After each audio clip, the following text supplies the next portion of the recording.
Today I have a bit of a different backdrop. Normally I'm in my backyard teaching basic recurve archery. Today I'm actually in Centerville, Utah. Centerville, Utah is just north of Salt Lake City, about 20 minutes. And I was actually referred to this archery shop by a few friends in the archery industry. And this is called Wilde Arrow Archery. I thought I'd come up here today and do something a little bit different. Today, I decided that I'm going to flip the script and I'm going to get an actual lesson, but not in recurve archery. I'm going to go for the compound. I have a coach today. Her name is Coach LeAnn Starr, and she's going to show me all the ins and outs of the compound bow. So today we're going to go over how to pick out a compound bow, what accessories do you need to get started, and all the basics to form getting started in compound archery. All right, guys, let's get inside and let's go shoot some arrows. I'm here with Coach LeAnn. She actually competes in both recurve and compound archery. So she's going to tell us the first thing that we need to know. And the first thing is, what is even the difference between the compound and the recurve? So LeAnn, tell us, what is the difference? The biggest difference between a compound bow and a recurve is that you notice on a compound, you're going to have cams. So you got two cams here. This actually allows let off. Let off means that I'm not carrying, if this is a 20-pound bow, if I draw back, I might only be pulling 12 pounds. Okay. Instead of if on a recurve, if I'm pulling back 20 pounds, I'm holding 20 pounds the whole time. Okay. Yeah. So there's let off. So a little bit faster feet per second with the compound. A little bit more forgiving for beginning shooters. Recurve develops, I mean, you have to have great form shooting a recurve, and you learn that over time. If our form is a little bit off, a compound might be something that you're looking for. It kind of helps us with our mistakes. So it's a little bit easier with a compound when you first get started shooting archery. A little bit easier, yes, absolutely. Perfect. So now we have the compounds in hand. When we're shooting the compound, to even pick out a compound bow, what is it we need to know to get the compound? You want to make sure that the bow is the right poundage for you, okay, or the right draw length. With a recurve, draw length really doesn't matter too much.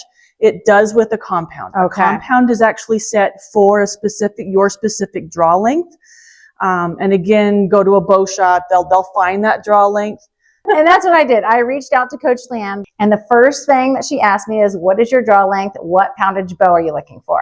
The thing that's going to be trickier, though, is your poundage, because you just don't know yet. Yes, you don't know. So a great way to kind of encompass kind of the whole thing is a great little, I'll just call it a starter bow, a youth bow, a bow that grows with you.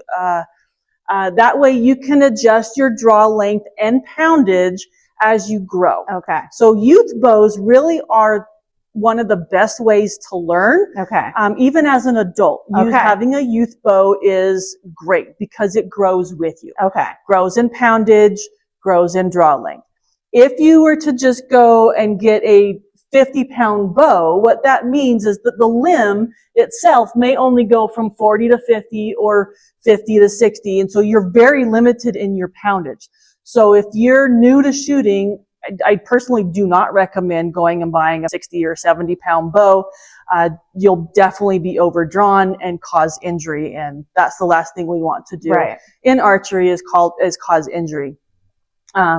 But when new shooters, if they find something online, Craigslist or eBay, those kind of things, if you don't know your draw length, it's going to be confusing. But finding a bow specifically for your draw length would be just as much of a challenge too. Okay, so it kind of seems, talking about this, it seems like the best thing to do is go to your local archery shop and try to get somebody to help you, and they can help you figure out your draw length and your bow weight. So that's going to be ideal, what you're looking for just to get started. We have our bow picked out. We figured out our draw length. We know the weight of our bow. What are the basic things that you're going to need on your bow to get started shooting? So tell us a little bit about what is on the compound bow. Okay. Well, obviously you're going to need a sight, a rest, but more importantly, a D-loop on the string. So unlike a recurve where we shoot fingers on string, With the compound, because we get into weights that are a little bit heavier than what we could pull with a recurve, we're going to have a release aid, but in order to use the release aid, you have a D-loop on your string. So this little, right there, yep.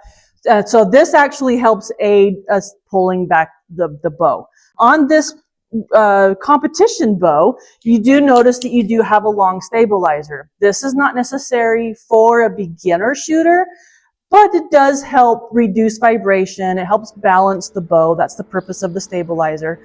But most of the time when you're first starting out, you don't necessarily need one. If you do feel like you do need a stabilizer on your bow to help balance it, you can just get yourself a nice small stabilizer. The benefit of a small stabilizer is it's less cumbersome. It's actually a little bit lighter. If you can feel the difference between that bow versus, big difference, much lighter. If you plan on hunting or 3D archery where you're going through the trees and shooting 3D animals, sometimes a shorter stabilizer is great. You're not going to get hung up on the bushes or the grass or. Right. Kind of tell us about different options for sights. Okay. These two sights here, this one's made by Spot Hog. This is made by Shrewd. These are a little bit more intricate and very detailed in precision when it comes to sights.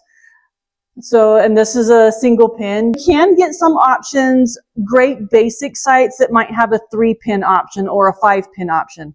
I like, for a 3D setup, a single pin with the slider so I can get distances out that way. Yep. Yeah. So a good basic sight would be maybe a 3-pin sight that just sits on the bow. Then you can set that distance at 10 yards, middle pin 20 yards, other pin 30 yards, so on and so forth. Or you can, if you're one of those long range shooters, you can go 40, 50, 60 if you've got the right poundage for that. Tell me a little bit about, I noticed the arrow rests are a little bit different. Can you explain like the difference between this one and this one right here? So this particular arrow rest here, this is called the whisker biscuit. So that's the whisker biscuit. That's great for beginners because it kind of holds the arrow onto the rest. Okay. So it doesn't fall off. Okay. As a new shooter, it's frustrating to have your arrow sit on a rest and fall off. It is a very common thing. It's a common thing for beginners. Okay. So that's a whisker biscuit. It's great because it holds it on there. A disadvantage to this particular rest is that it will affect arrow flight just a little bit. So if you're not going to get those tight groups. Yeah. If you start to grow competition, you're not going to get the tight groups that you want. Okay. This particular rest here, this is a drop away rest. So as I pull back on the string, this rest is going to come up. So it raises the arrow up. So there's decreased resistance or contact on the shelf of the riser here. Great design, great rest. I like the drop away rest. Do beginners like this? It's a little confusing for beginners. It is if you're looking for nice tight groups. Some versions are a little bit trickier. The bow that you're holding here, this is a blade rest. It is also limb driven. So as I'm driving or as I'm pulling back on the string, that blade is going to rise up and the arrow's going to sit on there. The durability on these are great. They will get a little bit of wear and tear. You do have to replace this blade quite frequently, depending on how often you shoot. Are they pretty expensive to replace? No, not much at all. No. So we've kind of gone through the bow, all the accessories that you need to get started with the bow. Now we're going to start thinking about what do we need to pull the string back? So there's a lot of options for release aid. So Coach LeAnn is going to show us some of the different options, and she's going to also let us know what is the best option for a beginner. As she said, there's a ton of different options. There's a wrist sling, which is a trigger sling. This is a thumb release. Basically what you're doing with a thumb release is you're holding it in your hand. So this is a handheld release and you're activating the trigger using your thumb. The other style is a hinge release. And it's a back tension, but there's a hinge here in the front is as you release and certain pressure and certain angles of your wrist, basically break this and the bow goes off.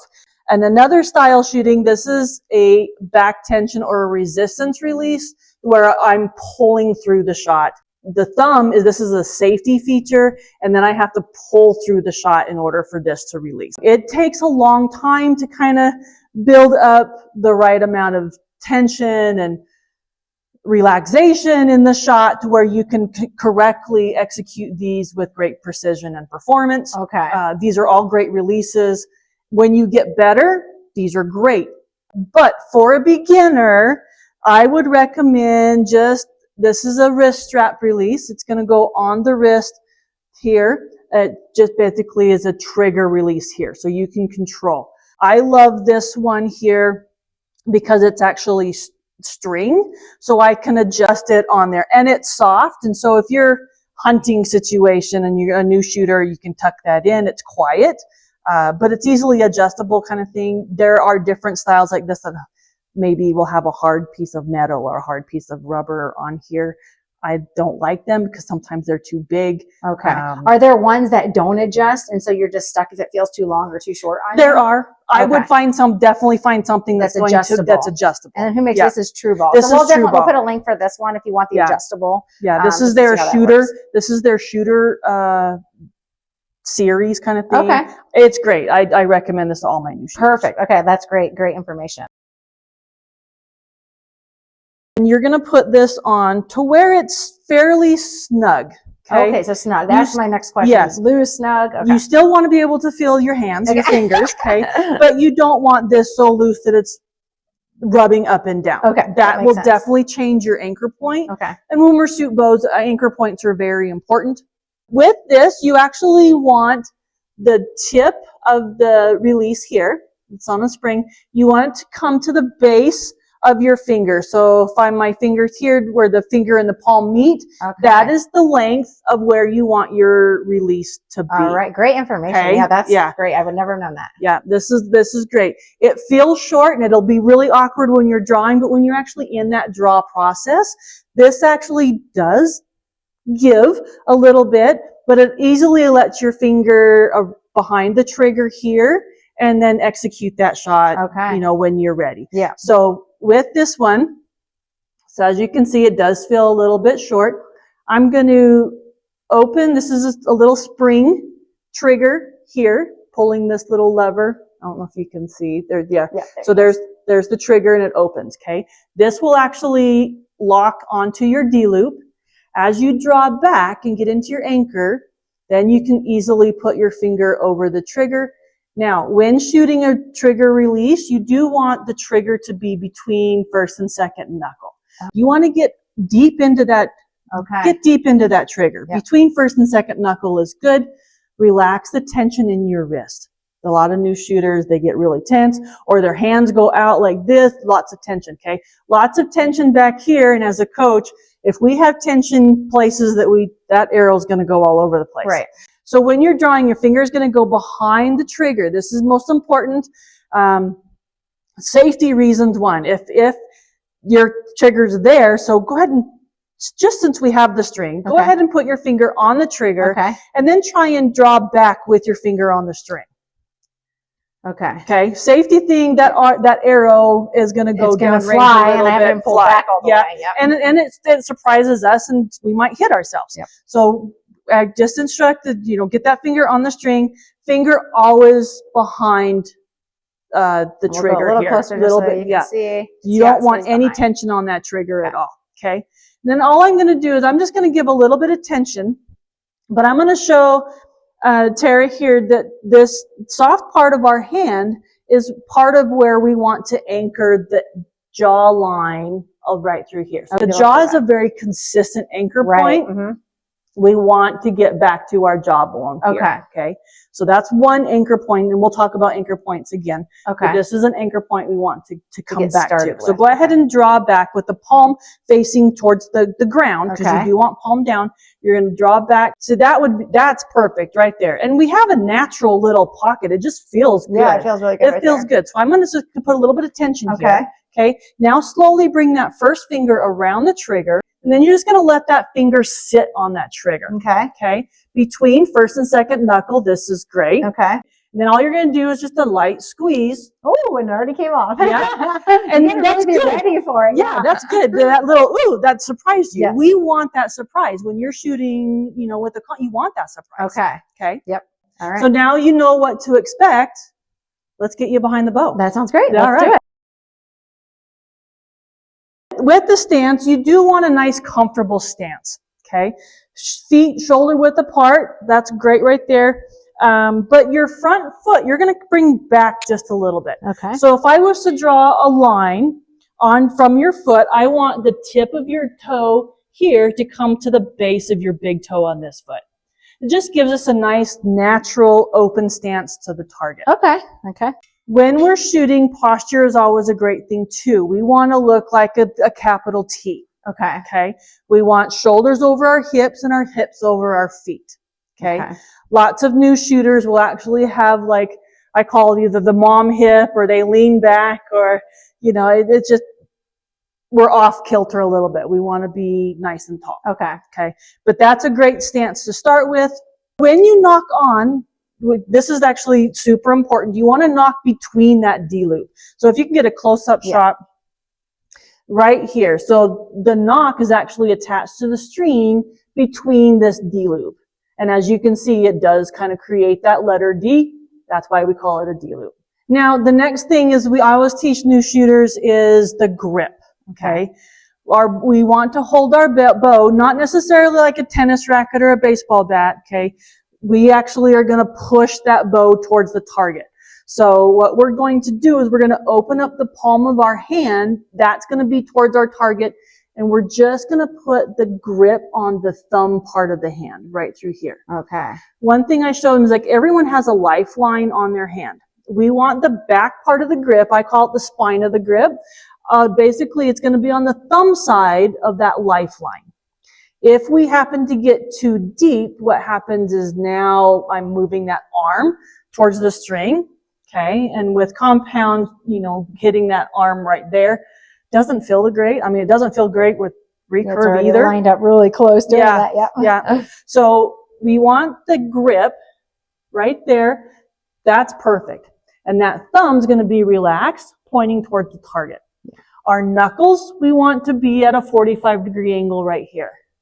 Now, best thing to do, that left arm is now going to go straight. Okay. Okay. Go ahead and bring the bow up to where the back of the hand is level with your eyes. The back of my front hand is level with my eyes. Yep. Okay. And then you're going to push the bow to the target as you pull back to our anchor point, just like we learned before, right into our jaw. Oh. 3 anchor points. We got our jawbone, nose to string, and off the corner of the mouth.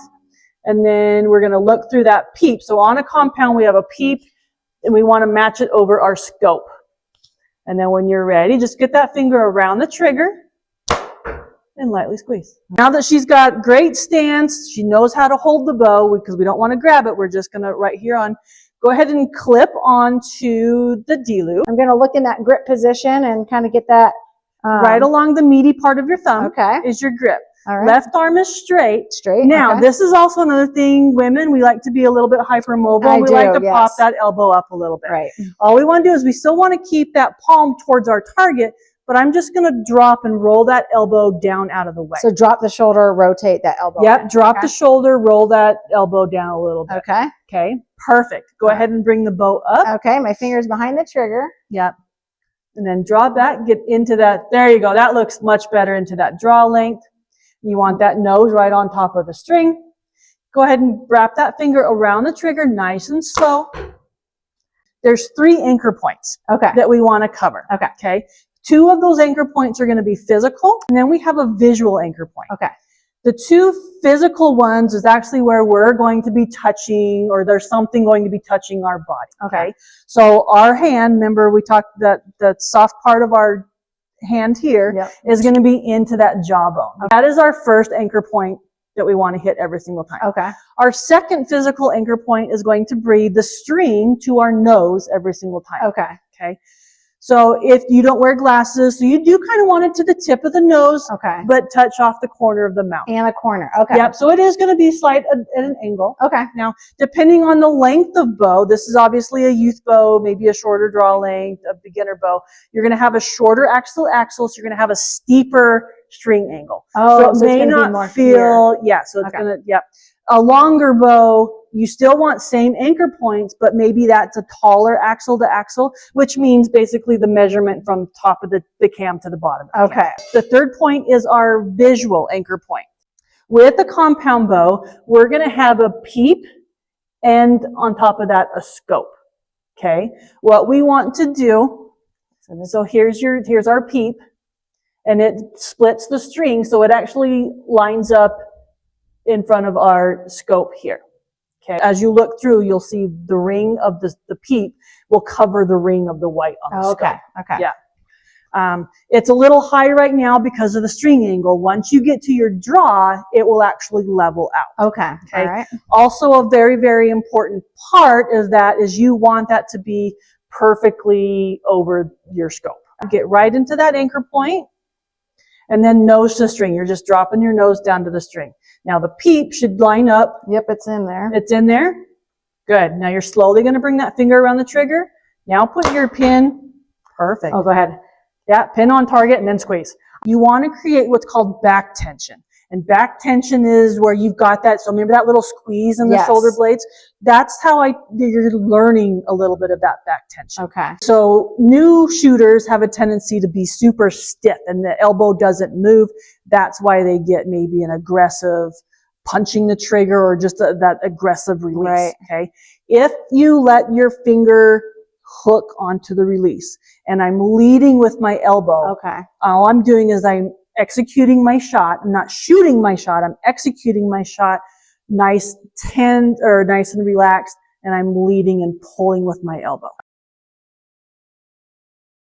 So the first thing when people, they're like, what arrow do I need? And you walk into a bow shop, and as you can see, you're going to find the entire bow shop is lined with arrows. What do these numbers mean? Do I need a 250 spine or do I need a 600 spine? So just a quick lesson on spine. The higher the number, the softer the spine. Okay. That's also going to vary on your draw weight. Okay. So in compound, what I do is like for my new shooters, I recommend maybe a 500 or a 600 spine arrow. Okay. Where it's stiff enough that they're durable. Okay. But it's soft enough that you're going to hit target. Okay. If your arrow is too stiff or too weak, you're going to notice that in the flight of the arrow. Okay. Yeah. So the stiffness of the spine is super important. If you go to a bow shop and they try and sell you on a 250 spine, which is super, super stiff, it's more designed for a hunting shaft or a higher poundage bow. And you're trying to shoot that out of a 30-pound compound, you're definitely going to notice the imperfections in your flight, basically. Good recommendation, my personal opinion, for a bow anywhere from 20 to 40 pounds, even as heavy as a 50-pound bow, is maybe that 500, 400, 500. Okay, that's a good starting point. But if you go to your bow shop kind of thing, they'll cut it down to size. There are some certain parts on the bow that you don't want the arrow to stick way off of the end of the bow. Right. So there are certain points I just maybe off of the front of the riser a little bit. Oh, just off the front of the riser. Or maybe a couple inches off of your rest. Yeah. Is a good place to start as far as arrow length goes. Yep. But like your local bow shop will address those kind of things. So kind of, back to the same theme. Local bow shops are great because you're going to, even if you order that arrow off of Amazon, it might be hanging way off the bow because they're just going to give you the longest sock size arrow that they have. Yes. And then based off your draw length, you're going to need to get that cut down. So kind of takes you right back to the archery shop. Right back to the bow right back to Wilde Arrow Archery. As an adult beginner, go ahead and get that arrow cut down. You're done growing. Okay. Yeah. As a youth archer, maybe keep that little bit of extra length. Save mom and dad. Great idea. Just save that mom. Save mom and dad that little extra money. Yeah. You're going to be growing, and kids. We all know how fast kids grow. Great tip there. Yeah. So. Leave that arrow a little bit longer. All right. So. Well, Coach LeAnn, I just want to thank you. You are awesome today. Thank you. Coach LeAnn Starr, She's here at Wilde Arrow Archery in Centerville, Utah. If you're looking for a coach and you're in the area, come see her. You run adult and youth classes? Adult and youth classes. It's all different levels? All different levels. Okay, yeah. And compound and recurve? Both compound and recurve. She does everything. I do everything. She's awesome. Yeah. Compound, recurve, bare bow. From ages 8 and up. Yeah. Tell us a little bit about kind of your background in archery, how long ago you started, how you competing. You were telling me a little bit about your competition career, so tell me a little bit about that. I started shooting elementary school, junior high school, in PE class of all things. Right. You know, growing up in Wyoming, it was a great PE class. Yeah. Kind of got out of or just archery in general as life goes on. You know, get married, have a family, move around. Yep. After we retired from the military, my husband was in the Marine Corps for over 21 years. We ended up back in Utah and picked back up archery, and these guys can't get rid of me. I hook, line, and sinker. Been here ever since. Started getting into the competition side of it. I am trying for that red, white, and blue jersey. My greatest accomplishment was 4th in Vegas. In Vegas is a big one. That's thousands of archers from all around the world. So that's a great accomplishment. Yeah. That's awesome. Yeah. Well, I feel like I hit the jackpot today with Coach LeAnn. So thank you for meeting with me and doing that today. And hopefully you guys have learned some new tips, new tricks, some new stuff on form, equipment. If you have any questions, you can leave them down below, and we'll try to get back with you soon. All right. Have a great day. Happy shooting. Bye. Guys.